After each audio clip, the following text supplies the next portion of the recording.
Chapter 5, Communications Concerning Formal Deficiencies, Amendment of Application, Correction of Errors. Welcome to your Euro Patent Brief Journey, with Baris. We're about to explore the process of handling formal deficiencies, amendments, and the correction of errors in European patent applications. This can seem detailed, but don't worry, I'm here with you, guiding you step by step. Take a deep breath, and let's get started. 1. Communications concerning formal deficiencies.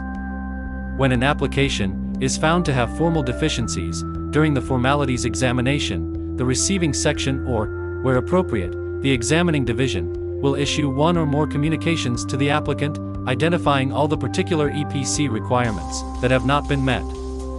They will also invite the applicant to correct these deficiencies within a specified time. Let's pause here to let that settle. Now, depending on the nature of the deficiency, the time to correct it will either be 1.1. A time limit set by the EPO, subject to Rule 132, for example, an invitation to supply the priority document, under Rule 59, or 1.2. A fixed time limit, such as 2 months, for correcting deficiencies under Rule 58. Take a breath here, and let that detail absorb.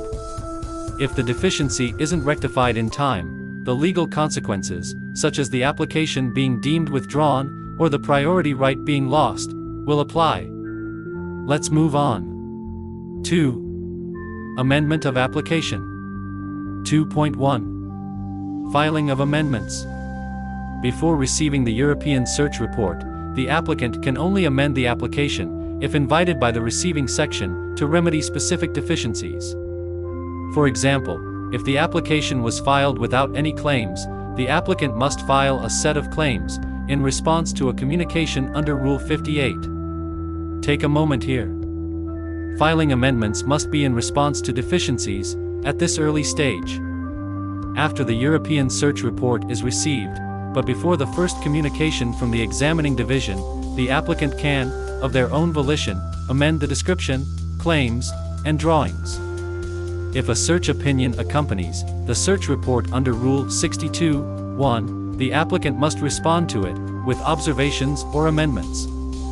Let's pause and reflect here. But the application cannot be amended in a way that extends beyond the content of the original application as filed. Take a breath, that's an important restriction. 2.2. Examination of amendments as to formalities. The receiving section examines amendments filed before receiving the search report, ensuring they remedy the notified deficiencies. Any amendments to the description, claims, and drawings must be sufficient to fix the specific deficiencies. The receiving section will compare the amended documents with the original filing. For instance, if an entirely new description is submitted to replace a non-compliant one, the objection won't be met unless the wording is identical where necessary. Let's pause and breathe here. However, the identity of wording isn't required for 2.2.1. Filing at least one claim under Rule 58, when no claims were present at filing. 2.2.2. The filing of missing parts of the description or missing drawings under Rule 56. Take a moment here. It's critical that amendments focus on rectifying deficiencies. If amendments go beyond merely fixing deficiencies, they may still be considered in subsequent procedures. However, on receiving the search report, the applicant must confirm that they wish to maintain those amendments. Let's move on. The formal examination of amendments, after the search report is received, falls under the receiving section's responsibility. Let's pause here and let that detail settle in. 3. Correction of errors in documents filed with the EPO. Linguistic errors, errors of transcription, and mistakes in any document filed with the EPO can be corrected under Rule 139, as long as proceedings are still pending.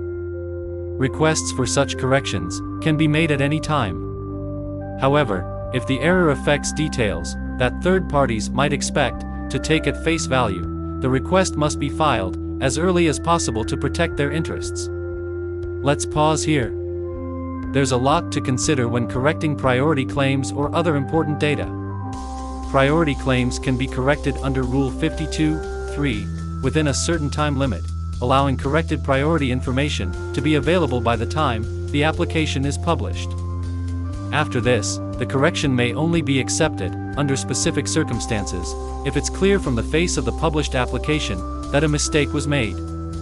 This has been addressed in multiple EPO cases, including J2/92, J3/91, and J6/91. Take a breath here. Correcting priority claims requires swift action. If the error involves the description, claims, or drawings, the correction must be obvious. It should be immediately clear that nothing else could have been intended except what is offered as the correction. This is evaluated based on what a skilled person would understand from the application documents as filed, using common general knowledge. Take a deep breath. This is a rigorous test for corrections. If the correction is in the technical documents filed electronically, the original format must comply with the decision of the President of the EPO, allowing formats not listed if the EPO can reasonably acquire the necessary software. Let's pause and breathe. The correction process is detailed and must be handled carefully. Recap and reflection. Today we've covered the process for dealing with formal deficiencies, the rules for amending an application, and the correction of errors in the documents filed with the EPO. Take a moment to reflect on these important procedures. In our next session, we'll continue to explore further aspects of the examination and correction process. For now, take a deep breath and review today's material. You're making great progress. Keep it up. Remember, mastering these details takes consistent practice and review. Listen to this content as many times as needed. Thank you for your continued dedication, and see you in the next session.